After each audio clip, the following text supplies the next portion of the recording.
Hey there, welcome back to ECE 382. Captain Bayer here. We got our GR2 review. This is our last video. Yep, that's right, last video. So we're going to do this one live. We're going to do it crazy. We're going to have all kinds of different color pens. We got rainbow, we got space, we got lava, and we have the ocean. Oh, geez. We have sound effects going out of control. Alright, let's get this party started. GR2. Alright, so GR2 is going to be next 2 days. Thursday, Friday, we got online GR, so it's Gradescope. We're going to do it through the Gradescope. You're going to have a team. We're going to end up having 2 teams. We're going to have an M-Day team. Oh, we need to make that pen thicker. Thick, 2 C's. Here we go. Alright, we'll have an M-Day Gradescope channel and a T-Day Gradescope channel. So we're going to change it up a little bit. Everyone got a separate one for their section. We're going to change it. So we're going to have an M-Day and a T-Day. So look for that here right after I post this video. You'll see a message from me and the team kind of going over what's going on. We're going to expand your available resources, and we're going to do it live online through Gradescope. It's going to be as if you are doing one of the pre-labs, so everything's going to be entered in Gradescope. We'll still do partial credit on if there's anything that we need you to show work. You'll just kind of have to type it in, but it shouldn't be too bad. I think the only really math equations we have are the determining the period and then the latency or response time questions. So we got, what is it, about eight modules here that we went over, or 9, that are going to be part of this GR. So take a look at all of those labs, pre-labs, and slides. But let's get into a little bit more detail. So Module 10, debugging real-time systems. That was our SysTick timer and interrupts. So basically that's going down into our using a timer for our interrupts. So those periodic interrupts. So we're going to basically stop the we're going to go check a interrupt service routine at a certain rate. There are periodic interrupts. We're going to use SysTick as a tool to do that. It's one of the timers that we can use to do that.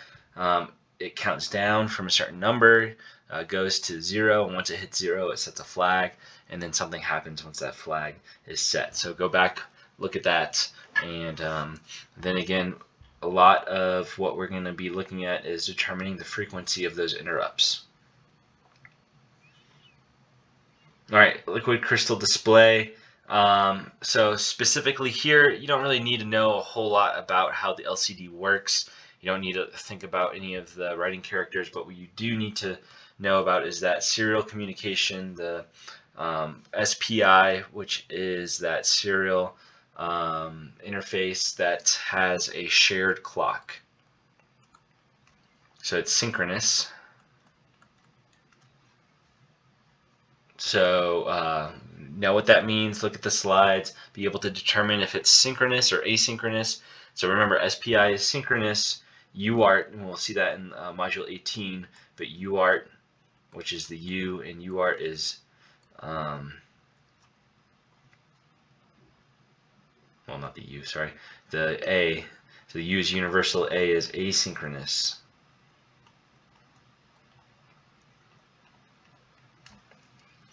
All right, and that's going to be our start and stop bits, right? That's going to help us determine if how to get the 2 different systems to correlate correctly, and whereas this is going to have a common clock, the SPI. All right, DC motors. You have your duty cycle, determines power of motors. So if I am sending a signal, something along these lines, and I have a certain period, right? That's my period. I got my time high, my duty cycle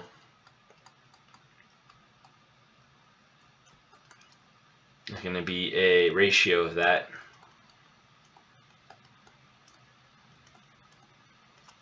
And remember, so specifically look at the, well, I guess we're not there yet, sorry, that's a different module where we start looking at the timers to do that. But this is just sending a different pulse width modulation, high and low, but specifically know how that duty cycle works. All right, timers.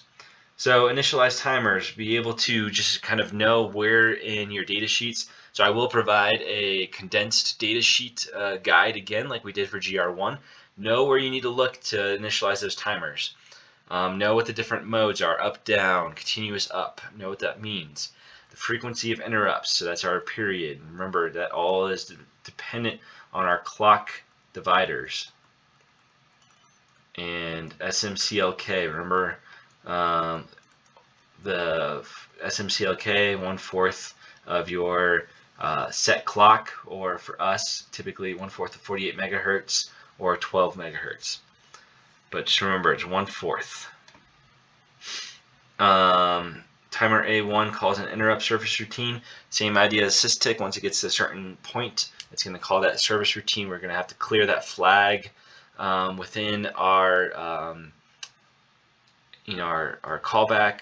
Sorry, not callback, but our interrupt. So when that happens, the interrupt is going to get called. We have to clear that flag. Remember, we did that a few times now with that setting that flag, or sorry, setting that bit to a 0. And then pulse width modulation. So that's again that CCR0 and CCR1. So one of those is going to be your period, and the other is going to be that duty cycle, kind of that numerator of that. Remember, we're up, down. Take a look at all of that. There will be questions on that. All right, edge interrupts, how we utilize them with bump sensors. What do we do to initialize as a interrupt? Latency and response time. So if a bump occurs, remember latency and response time, one of those, and I'll let you look this up to kind of get that refresh in your mind, but one of those times is the time from the bump being pressed to when the interrupt service routine begins, and the other is from when the bump is pressed to when the interrupt service routine has been handled. So take a look at those, know how to calculate those, and then know hard real time, soft real time, firm, all of those different timing requirements. Know what they mean and which ones we use for different systems.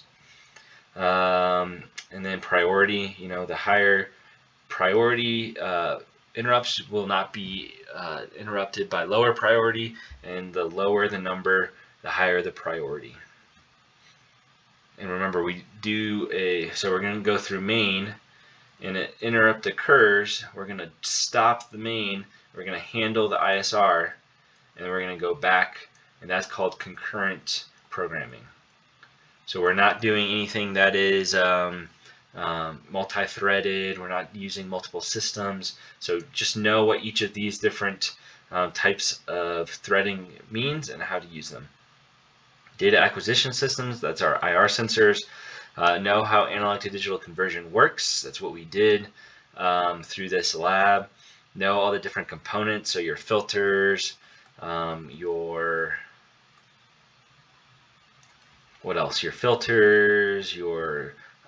conversion. So once we converted that digital thing, all those different steps, and there was a nice diagram that should help you with that. Tachometer. So this is where Dr. Beck started getting you guys sped up in some of the more advanced concepts of the tachometer and the control systems. So input capture, how do we use a timer as an input capture? So we're going around this circle on the wheel, and there's a magnet that's going to be reading and passing a sensor, and every time that pulse comes up, we're going to capture the time, and then we're going to use that to figure out the period. Again, that goes into the rate of spin of the wheels. Remember that equation, the 2 million oh, divided by our tachometer speed. That's going to be our RPMs. Remember, there's 360 pulses per rotation. So if I give you a certain period, how do you calculate the RPM? So remember that kind of stuff. And then the last thing, proportional controller, incremental and proportional controller. Also, just kind of understand what a PID. Dr. Beck does a lot of good explanation for that. Know the difference between Ka and Kb, or your Kp and Ki. So your proportional constant and your integral constant. Know what that might look like for a graph. What does that mean? I have a high Ka, or too high of Ka, too high of Ki. So take a look at those slides from Dr. Beck's presentation and just kind of understand how that works. And then serial communication. If I give you a list of bits,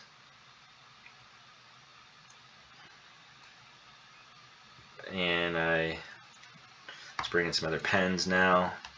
Got you set up like this. Let's just say we're here, and and we're going to look at this as if it's the logic analyzer.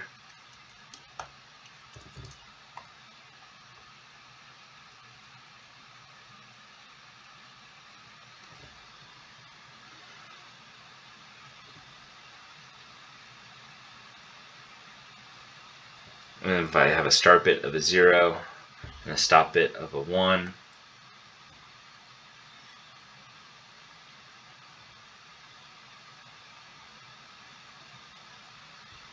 and we're going to say that it's coming in this way, but this is our logic analyzer, so this is our first bit. This is going to, we're just going to say, and we only got, we need one more bit.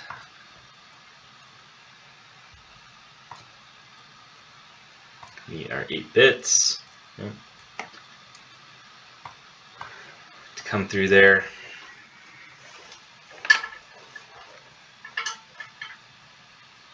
And then can you determine what the ASCII value, not ASCII, sorry, the binary value, or the that we've sent. And so this is the first bit we send. So this is the second, third, fourth, fifth, sixth, seventh, eighth, 0, 1, 2, 3, 4, 5, 6, 7, 8, and then our stop bit. And then I'm going to determine, in the GR, I'll let you know which one's the least significant bit and the most significant bit. So if this is the first bit sent, this is going to be our least significant bit. Least significant bit. And this is going to be our most significant bit. So that's where we have to then take this and flip it around, and so that we can get, well, that worked out conveniently. It wouldn't matter either way. So take a look at that, recall what that means, and I'll make sure that it's clear what we need to do on the GR. Alright, so helpful hints. Get the rainbow pin out here. So study the code you wrote. So this is a highly lab-based class. There is some conceptual stuff, but just understand these C files, and then the class slides, the stuff that we've posted. I'm going to post all the solutions to my note takers, and then Dr. Beck has his already up there, so you'll have all that information. And then I'll send, like I said, I'll send out a Teams message explaining what exactly you need to be able to use, and then kind of the formatting of how it's all going to work tomorrow. Alright, well, that was the last